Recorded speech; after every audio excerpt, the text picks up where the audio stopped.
The Seattle Mariners are officially the hottest team in baseball, and it's not because of their elite pitching staff, but it's because of their elite offense. After wrapping up a series win against the Marlins in Seattle yesterday, they have now won 6 series in a row. They are 12-4 their last 16, which is the best record in baseball over that span, starting on April 9th. And over that span, they are 5-0 in rubber matches. And actually, this is the first time in franchise history that the Mariners have lost the first game of a series and then won the series 4 series in a row. That's right. Each of the last 4 series, they lost game 1, they won game 2 and 3. And the teams they've been playing over this stretch are no scrubs. They started off with the Astros, then the Rangers, both of which are 2-3 in the AL West currently. They're both above 500. They then beat the Reds on the road. They're currently above 500. They beat the Blue Jays in Toronto. They are currently 2 games below 500. They took 2 of 3 in Boston against the 16-14 Red Sox. And to cap it off, they took 2 of 3 against the Marlins at home. The Marlins are currently 12-15. And to add, technically the 2 series that they lost this season were to the 18-10 Detroit Tigers and to the 19-10 first place in the NL West San Francisco Giants. Since April 9th, the Mariners have had the best offense in all of baseball per Fangraphs weighted runs created plus. They have a 148 weighted runs created plus. They are 48% above the average offense currently. And the Yankees and the Reds are tied for second in WRC plus over that span, both with a 126. The Mariners offense right now is 22% better than the second place teams. The Mariners started the season off 3-7. They are currently 16-12 and again 12-4 over the last 16 games. And with George Kirby being on the shelf to start the year, Matt Brash, now Logan Gilbert going to the injured list. This is about the last thing that we could have seen coming. Since April 9th, the Mariners are 3rd in batting average with a 263. They are 2nd in on-base percentage with a 361. They are 1st in slug with a 470. They're 2nd in OPS with an 826. 1st in weighted on-base average with a 366. Again, 1st in weighted runs created plus with a 148. They're 2nd in RBIs, 2nd in runs scored. They're averaging 6.3 runs per game during this span. They are tied for 2nd in walks. They are averaging 3.81 walks per game, and yet they are 26 still in strikeouts. They're striking out 7.8 on average per game, but because they're slugging so much, because they're walking so much, because they're stealing bags, they're making up for it. And during this stretch, there are 9 guys with a weighted runs created plus above 100, and not one of those guys is named Julio Rodriguez. Since April 9th specifically, but really the entire season, Jorge Polanco has been the second coming of Barry Bonds. He has been limited to hitting just from the left side against right-handed pitchers, and yet that is not stopping him. Due to his limitations during this stretch, he's had 49 plate appearances, but he has a WRC plus of 235. JP Crawford is at 201. Cal Raleigh at 193, Rowdy Tellez at 171, Leo Rivas at 166, Dylan Moore at 154, Randy Arozarena at 152, Ben Williamson at 135, and Luke Raley at 126. Julio Rodriguez during this stretch has a 92 weighted runs created plus, so about 8% below the league average. Jorge Polanco on the year is batting .377 with a 1.144 OPS, 7 home runs. He is 1st in expected batting average with a .371 expected. He is 2nd in weighted runs created plus on the year, only behind Aaron Judge with a 233 WRC plus, and that's with players that have a minimum of 70 plate appearances. And he has been money with runners in scoring position. He is 8 for 15 on the year, 12 RBIs with runners in scoring position.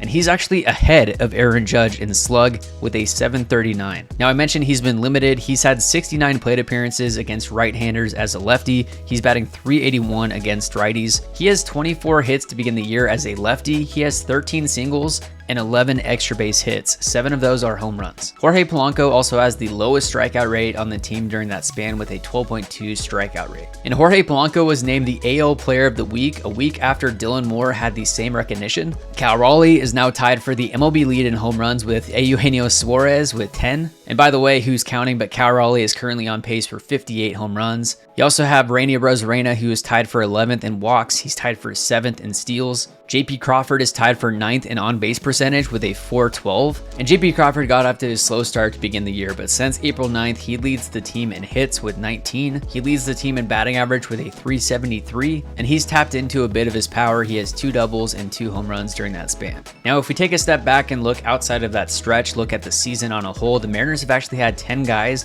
that have a WRC plus above 100, above league average. Of that list that I mentioned before, you would take Rowdy Tellez off. You'd actually put in Mitch Garver Garver, as well as Julio Rodriguez. Also on the year, the Mariners have scored 7+ runs in 9 games this season, most in the American League and second in all of baseball behind the Cubs, who have done it in 12 games. And the Mariners this year are 10-1 in games that they've scored 5+ runs. On the year as a whole, the Mariners are 7th in runs scored. They are averaging 4.928 runs per game. On the season as a whole, they have a team weighted runs created plus of 125. They're 2nd in OPS, 4th in on base, 1st in walks, 3rd in home runs, 3rd in stolen bases, and the list goes on. This team certainly looks like the one that it did in August outside of Julio Rodriguez. If Julio gets hot, what is the ceiling of this offense? Their offense is anywhere from 25 to 50% above the league average currently, and it feels like Julio hasn't done a single thing so far this year. Right now, his approach at the plate seems questionable at best. He's swinging at first pitch curveballs in the dirt, second pitch curveballs in the dirt. I certainly don't get that approach, but it seems that across the board, the Edgar Martinez, Kevin Seitzer, Bobby Magallanes philosophy is really paying off. Now moving off of the offense, we certainly have a lot of pitching to talk about. Starting with the bullpen though, Andres Munoz, he is an absolute dog. Senor Smoke. He has had 14 scoreless appearances to start the year. The Mariners' record is currently 16. Over those 14 scoreless appearances, he has 14 innings logged. He has 10 saves, which is tied for first in all of baseball with the Padres' Robert Suarez. He's allowed just 5 hits, again no runs, 18 strikeouts, 6 walks, including 2 of which were intentional walks, which plays into his 0.79 whip, and then he's allowing a 114 batting average against. And for those keeping track, Baseball Savant has logged 3 changeups, kick changes that Munoz has thrown so far this year. Us within the Mariners world have known how good Andres Munoz is, but I think this is the year that he takes it onto the national level. The fact that Dan Wilson is now using him as the 9th inning guy instead of just the high leverage guy, he is the closer of the team. He is pitching the 9th inning. He's going to get the saves. He'll be an all-star again this year, I'm sure, and he's already halfway to the amount of saves that he got last year. He currently has 10. He got 22 last year, 13 the year before. Now the big news on the pitching side is both that Logan Gilbert has hit the injured list and Logan Evans has made his debut. Logan Gilbert versus the Marlins on Friday pitched 3 perfect innings before being removed from the game. From his post-game interview, it sounds like his forearm felt tight in the pregame bullpen and never loosened out. He decided not to throw any splitters that game for that reason. And after testing was done on Saturday, it was determined that he has a mild grade 1 flexor strain. Now, a grade 1 flexor tendon sprain is the mildest form of the injury, and this should mean that the tendon was just stretched. It shouldn't be torn. Logan has been shut down for the next 2 weeks, after which they will take a look again and see what the next steps for rehab will be. Of course, you see forearm tightness, you jump to worst case scenario. We hope and pray that it's not the worst. This has happened in years past with Robbie Ray, Matt Brash of course, but we can hope that this was diagnosed in time to where there's no serious damage. Logan Gilbert has been the workhorse of this rotation, and he was the workhorse of the league last year. He led the league in innings pitched as well as whip last year. And since his debut back in 2021, he is now 42-31, a 3.55 ERA, over 734 2/3 innings pitched, 127 career starts, and he has not been on the injured list until now. Last year, of course, he was an all-star, and he also placed 6th in AL Cy Young voting.